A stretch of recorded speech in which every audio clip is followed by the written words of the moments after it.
Hello viewers, आप सबको सुलेखा का प्यार भरा नमस्कार। प्रकृति व जगत की समस्त महान शक्तियों को मेरा नमन व धन्यवाद। चलिए अब सीधे प्रसंग पर आते हैं। एक बार की बात है, धर्मराज युधिष्ठिर अपने राज्य के कार्यों में व्यस्त थे। तभी एक ब्राह्मण देवता दान की याचना करते हुए उनके सामने पहुंच गए। युधिष्ठिर ने कहा, अभी मैं व्यस्त हूँ, कल आना। भीम पास ही थे, उन्हें यह बात अच्छी नहीं लगी। उन्होंने तुरंत ही बैंड बाजे वालों को बुलाया और मंगल वाद्य बजाने की आज्ञा दे दी। बैंड के शोर से महल गूंज उठा।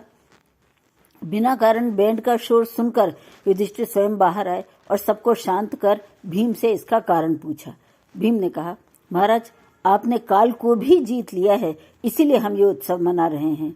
दक्षिणा की याचना के लिए आए ब्राह्मण को दूसरे दिन बुलाने का अर्थ तो यही है कि आने वाला समय आपके वश में है।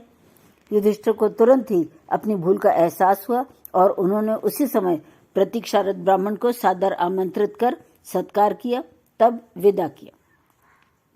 तो साथियों, सुनने में छोटी लगने वाली ये बहुत बड़ी बात है, क्योंकि अगला दिन किसने देखा है? देने वाला न रहे या लेने वाला न रहे।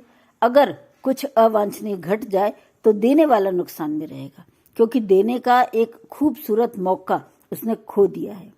सीमित मात्रा में कोई भी शक्ति अपने स्वयं के उपयोग के लिए मिलती है, लेकिन सीमा से अधिक दूसरों की मदद के लिए ही मिलती है। एक सत्य घटना याद आ गई, बताती हूँ। एक मिठाई की दुकान में बिक्री नहीं होती थी। मिठाई वाला परेशान था, इतनी स्वादिष्ट मिठाइयाँ और बिकती नहीं। एक दिन एक भिखारी 2 छोटे छोटे बच्चों को लेकर उसकी दुकान पर आया।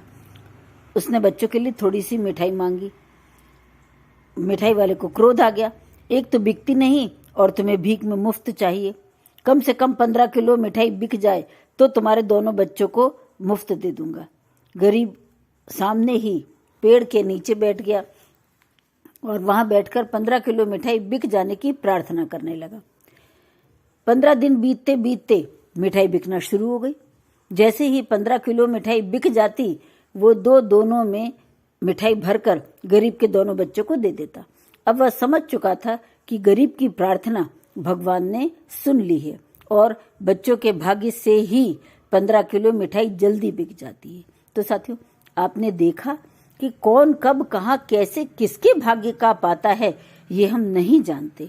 और सिर्फ धन ही नहीं, हमें सर्वाधिक महत्वपूर्ण प्राण ऊर्जा का भी सदुपयोग करना आना चाहिए।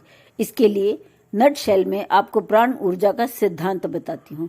ये ऊर्जा हमें भोजन से मिलती है, नींद में संग्रहित होती है, जागरण में खर्च होती है, प्राणायाम से जागती है, धारणा से केंद्रित होती है, ध्यान से ऊपर चढ़ती है, भय से सिकुड़ती है, वासना से नीचे गिरती है, प्रेम में विस्तृत होती है और समाधि में विराट के साथ एकाकार हो जाती है। यह है ऊर्जा का पूरा विज्ञान। So thank you guys, goodbye, फिर मिलेंगे।